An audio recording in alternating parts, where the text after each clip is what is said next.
77岁的卢拉再次当选巴西总统，他发表宣言时不禁落泪。我希望在2026年任期结束时，每个巴西人都能喝得起咖啡，吃饱午饭和晚饭。卢拉的眼泪背后是巴西的严重饥饿问题。身为世界粮仓，巴西怎么会饿到这种地步？曾创造过经济奇迹的大国巴西，怎么就混成了这样？这要从巴西的发展说起，因为不慎丢掉实体经济，今天的巴西如同在入深坑里。巴西位于南美洲东部，这里没有遭受1战2战的浩劫，还紧跟美国躺赢，吃到了不少战争红利，可以说占尽天时地利，是当之无愧的上帝宠儿。再来看看巴西的自身条件，也是好的，足以让日本眼红。其国土面积排列世界第5，仅次于俄、中、美加4，而且土地肥沃，气候温和，既没有俄罗斯跟加拿大那样不适合人居住的寒带冻土，也没有美国国内成片的沙漠戈壁。整个巴西要农业有农业，要矿产有矿产，要畜牧业有畜牧业，堪称要啥有啥，种啥长啥。多年来，水稻、甘蔗、烟草、棉花、铁矿、黄金、钻石、石油轮番交叉，震撼出场。但可能因为天生富裕，不用经过太多劳苦就能坐享其成，巴西逐渐变得骄纵了，开始不注重踏实发展，就像一个被惯坏的少爷，关注门坐吃余粮，而忘记了把根向下扎实。到今天，巴西已经发展了200多年，结果硬生生走上了一条畸形的发展道路，从南美洲扛把子混到了金砖国家中的一块板砖。这具体是怎么回事呢？从1822年脱离葡萄牙的殖民统治宣布独立，到1984年这100多年间，巴西其实一直都在致力于发展，只不过因为几乎原封不动地继承了殖民地时期的经济体系，发展的并不均衡。这个问题巴西政府也发现了，为了不让本国人太好逸恶劳，仅靠资源吃饭，就严格限制关税和配额政策，大力发展本国工业，生产代替进口才能获得的商品，自产自消化。初衷是好的，坏就坏在巴西没能改掉天生富贵病的习惯。许多国民不喜欢存钱，即使是做实业的那批富人也不存钱，一旦遭遇什么重大危机，他们就得阵脚大乱了。巴西政府实行的是西方民主制度，政府也没多余储蓄，可刺激经济需要钱，没钱怎么办呢？巴西选择了去外面借，什么财团、国际机构能借的都借了，可有借就有还，短时间内巴西自然是还不起的，于是就开始出昏招了。用出口赚的外汇来还之前借下的外债，后来发展到年年要用1半外汇来抵债，这不就是典型的寅吃卯粮吗？相当不健康，迟早出问题。可巴西没意识到问题，或者说意识到了也没当回事儿。当时巴西在各国眼里是制造业香饽饽，导致巴西很长的时间内习惯了这种超前消费的富贵模式，日消夜长，巴西人以为富贵绵长。但欠债这事儿就是这么玄学，你以为还不上是挣的少，实际也可能是对方埋的坑。于是国与国之间形成了欠债学，就等着哪天给你来一招断流刀法，让你一下子傻眼。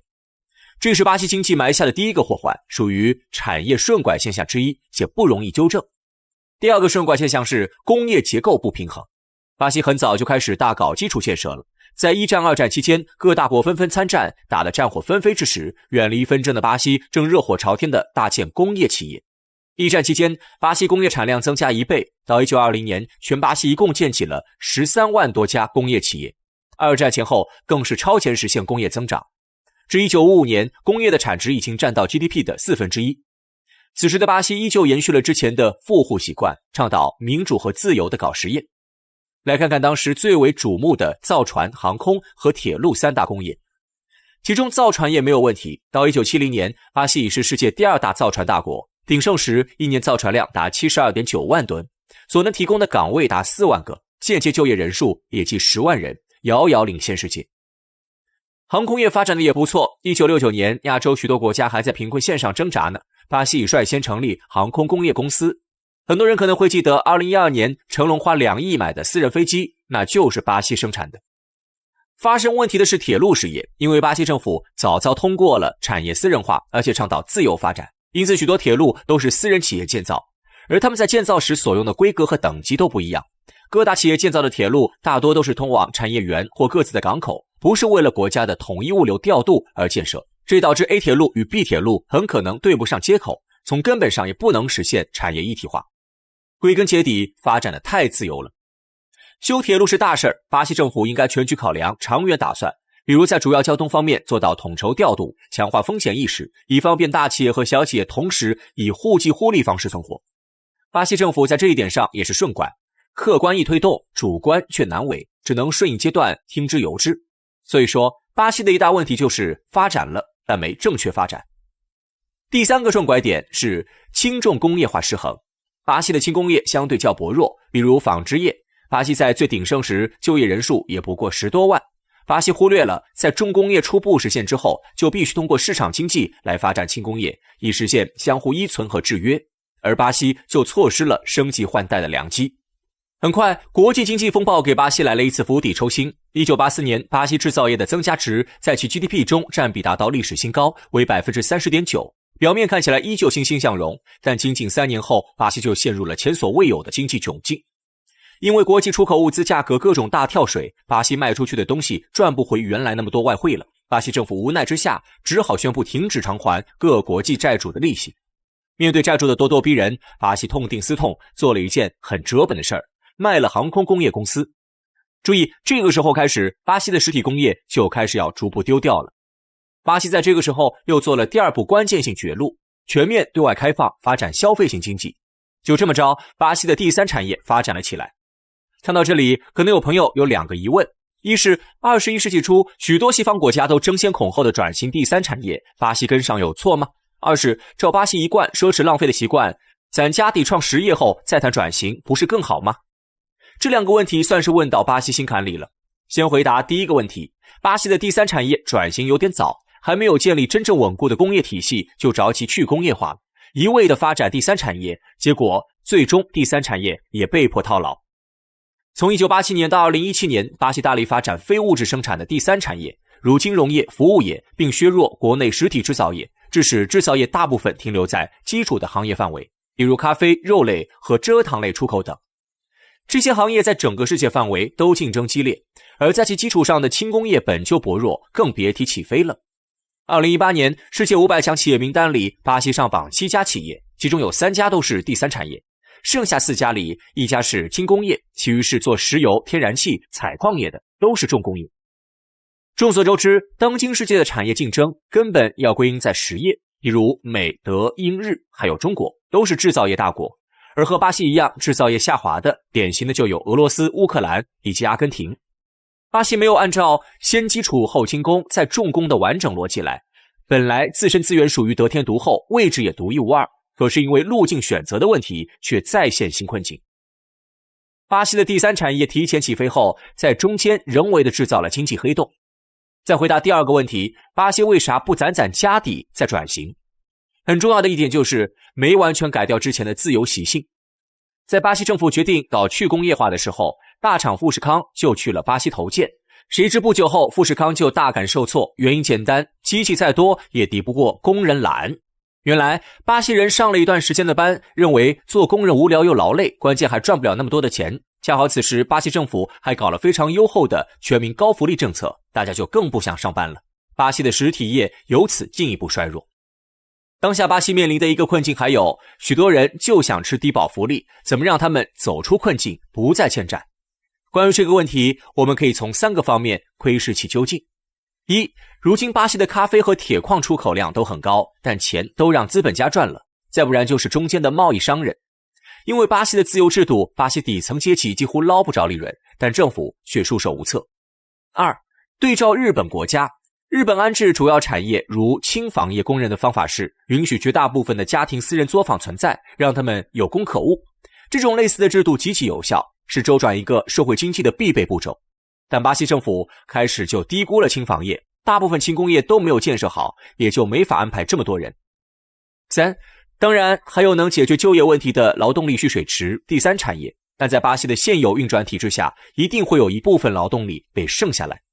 2017年开始，巴西的贫困人群从5000万这个数目上涨，到2022年已达到6780万。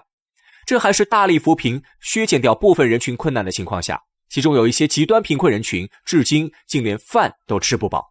这也是卢拉总统在上台后发表那番让人痛心的宣言的原因。要知道，巴西一共才2亿多人，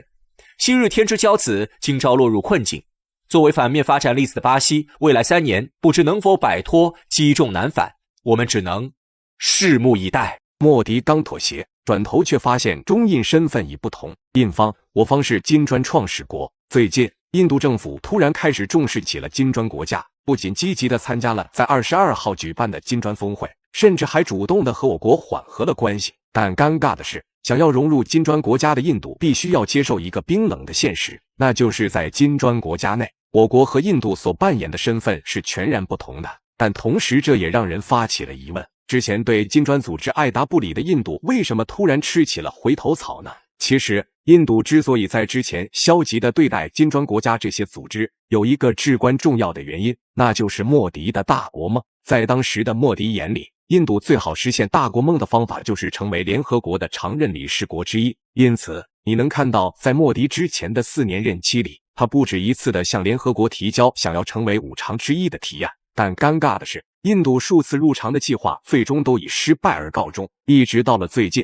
莫迪估计自己也看清楚了，想要打破5常固定的格局，基本是一件不可能的事情。因此入常失败的莫迪将他扩大影响力的主意放到了金砖国家的身上。同时促使莫迪转变态度的原因还有一个，那就是美国的反击。在之前，莫迪一直在全球大搞双边主义，一面和普京保持着良好的合作关系，一面又积极地访问拜登政府。而美国虽然对莫迪的双边政策耿耿于怀，但是因为还幻想着印度能够改变态度，因此也在一直积极地拉拢莫迪。不过随后美国政府可能也是看明白了莫迪的意思，不再将其拉拢成队友，而是直接将印度一同定义成了敌人。最好的例子就是最近美国政府呼吁印度积极接受加拿大的调查。于是在这种情况下，莫迪就需要考虑，如果日后美国将印度也放到了制裁名单之中，他应该怎么对待。而面对美国的攻势，莫迪给出的解决方案也很简单，那就是彻底的倒向东方世界。当然，莫迪的这个决策还是相当明智的，因为从长远来看，莫迪最少可以得到3点好处。第一个好处就是加强和金砖各国的经济合作。一直以来，印度的基础产业都相当薄弱，这导致印度的很多基础零部件都需要从国外进口。其中最明显的例子就是和我国贸易往来。从2020年开始，印度从中国的进口量暴增了 56% 左右，贸易逆差涨了1倍不止。这预示着，如果印度积极地参与各金砖国家之间的活动，可以极大程度地改善印度的进出口环境。第二点好处就是可以增强其抵御风险的能力，和金砖各国合作可以极大程度地削弱印度政府的经济短板，抵御接下来可能来自美国的制裁。其三就是可以增强印度的国际影响力，因为作为一个大国，想要发挥增强自己的影响力，必然需要积极地参与国际上的活动。之前印度增强自己影响力的方法就是单纯的四处搞事，不管是俄乌战争还是中美博弈，都能看到印度以及其背后莫迪的身影。当然，这样做的风险也是很大的，因为一个不小心就可能让印度成为白制裁和反击的对象。现在美国的炮轰就是一个很好的例子，正是因为莫迪不断的左右横跳，才吸引了美国的注意力，使其对印度发起了攻击。相对而言，参加金砖国家的风险就要低很多。同时，对于金砖国家来说，印度的加入也有着重要的意义，因为这意味着这个组织成为了一个拥有全世界1半以上人口的庞大经济组织。因此，从这些角度来看，印度没有任何理由去拒绝金砖国家。不过，想要重新融入金砖国家的印度也必须要面对一个事实，那就是我国和印度在金砖国家里面所扮演的身份并不一样，而这个区别只要有3点。首先的区别就是我国是金砖国家的创始国之一，这代表我国在该组织有着一种天然的优势。其次就是我国和各个金砖国家的关系要比印度好得多。作为金砖国家的创始国，我国和加入的每一个金砖国家都建立密切的联系，